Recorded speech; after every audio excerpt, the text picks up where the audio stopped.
ସ୍ନୋଫେଷ୍ଟର ସପ୍ତମ ସଂସ୍କରଣ ସାମ୍ବାଦିକ ସମ୍ମିଳନୀ ଅନୁଷ୍ଠିତ। ବାଲେଶ୍ୱରର ଅଗ୍ରଣୀ ମହୋତ୍ସବ ସ୍ନୋଫେଷ୍ଟର ସପ୍ତମ ସଂସ୍କରଣ ଗାନ୍ଧୀ ସ୍ମୃତି ଭବନଠାରେ ଚଳିତ ମାସ 28, 29, 30 ଏବଂ 31 ତାରିଖରେ ଆୟୋଜିତ ହେବାକୁ ଯାଉଅଛି।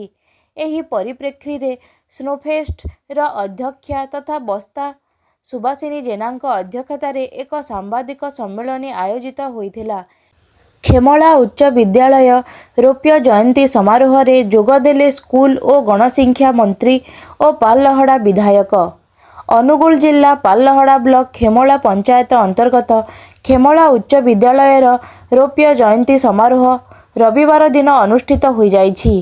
ଏହି ରୌପ୍ୟ ଜୟନ୍ତୀ ସମାରୋହରେ ମୁଖ୍ୟ ଅତିଥି ଭାବେ ଯୋଗଦେଲେ ଓଡ଼ିଶା ସରକାରଙ୍କ ସ୍କୁଲ ଓ ଗଣଶିକ୍ଷା ବିଭାଗ, ଅନୁସୂଚିତ ଜାତି ଜନଜାତି ବିକାଶ, ସଂଖ୍ୟାଲଘୁ ଏବଂ ଭିନ୍ନକ୍ଷମ ସଶକ୍ତିକରଣ ବିଭାଗର ମନ୍ତ୍ରୀ ମାନ୍ୟବର ନିତ୍ୟାନନ୍ଦ ଗଣ୍ଡ ଓ ସମ୍ମାନ ରାଜ୍ୟ ସରକାର ଘୋଷଣା କରିଥିବା 80 ବର୍ଷରୁ ଊର୍ଦ୍ଧ୍ୱ ଓ 80% ଭିନ୍ନକ୍ଷମଙ୍କୁ ବର୍ଦ୍ଧିତ ଭତ୍ତା ବଣ୍ଟନ।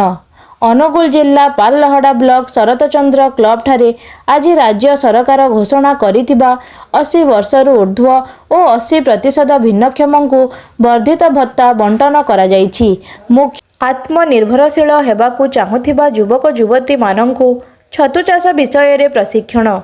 କେନ୍ଦୁଝର କୃଷି ବିଜ୍ଞାନ କେନ୍ଦ୍ର OMBDC ତରଫରୁ ଜିଲ୍ଲାର ବିଭିନ୍ନ ଅଞ୍ଚଳରୁ କିଛି ଯୁବକ ଯୁବତୀମାନଙ୍କୁ ନେଇ ଏକ ପ୍ରଶିକ୍ଷଣ କାର୍ଯ୍ୟକ୍ରମ ଆରମ୍ଭ କରାଯାଇଛି।